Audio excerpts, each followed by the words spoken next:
Pemanas air adalah proses perpindahan panas yang menggunakan sumber energi untuk memanaskan air di atas suhu awalnya. Penggunaan air panas dalam rumah tangga yang umum meliputi memasak, membersihkan, mandi, dan memanaskan ruangan. Dalam industri, air panas dan air yang dipanaskan hingga menjadi uap memiliki banyak kegunaan. Di dalam negeri, air secara tradisional dipanaskan dalam wadah yang dikenal sebagai pemanas air, kettle, kuali, atau panci. Wadah logam yang memanaskan sejumlah air ini tidak menghasilkan pasokan air panas yang terus-menerus pada suhu yang telah ditetapkan. Jenis pemanas air yang dikembangkan di Eropa mendahului model penyimpanan.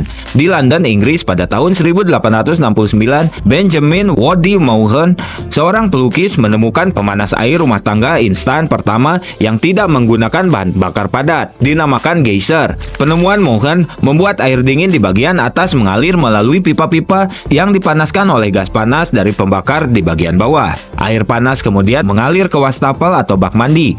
Penemuan itu agak berbahaya karena tidak ada cerobong asap untuk membuang gas panas dari kamar mandi. Pemanas air kadang-kadang masih disebut geyser di Inggris dan Afrika Selatan.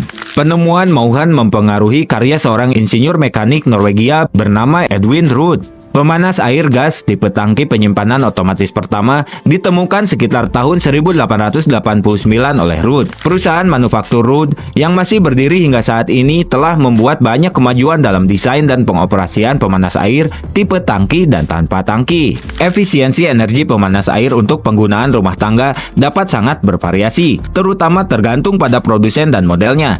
Namun, pemanas air cenderung sedikit lebih efisien, dengan efisiensi pemulihan mencapai sekitar 98%.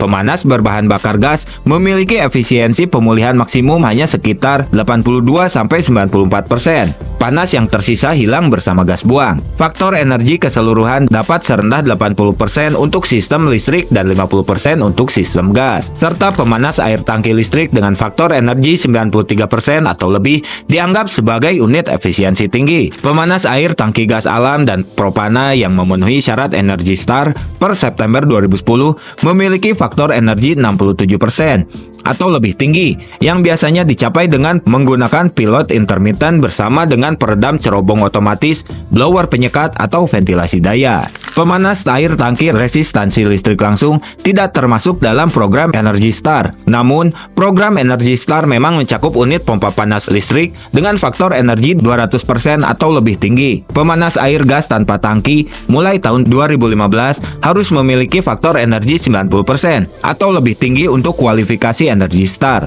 karena produksi listrik di pembangkit listrik tenaga termal memiliki tingkat efisiensi mulai dari hanya 15% hingga sedikit di atas 55%, seperti turbin gas siklus gabungan, dengan sekitar 40% tipikal untuk pembangkit listrik tenaga termal. Pemanas air listrik resistansi langsung mungkin merupakan opsi yang paling tidak hemat energi. Namun, penggunaan pompa panas dapat membuat pemanas air listrik jauh lebih hemat energi dan menghasilkan penurunan emisi karbon dioksida. Terlebih lagi jika menggunakan sumber listrik rendah karbon. Pada tahun 2022, Departemen Energi mengusulkan peraturan yang akan berlaku pada tahun 2026 dan akan secara efektif menghilangkan pemanas air gas non-kondensasi yang tidak efisien di gedung-gedung komersial. Model non-kondensasi membuang-buang panas, sementara model kondensasi menangkap dan menggunakan energi yang hilang.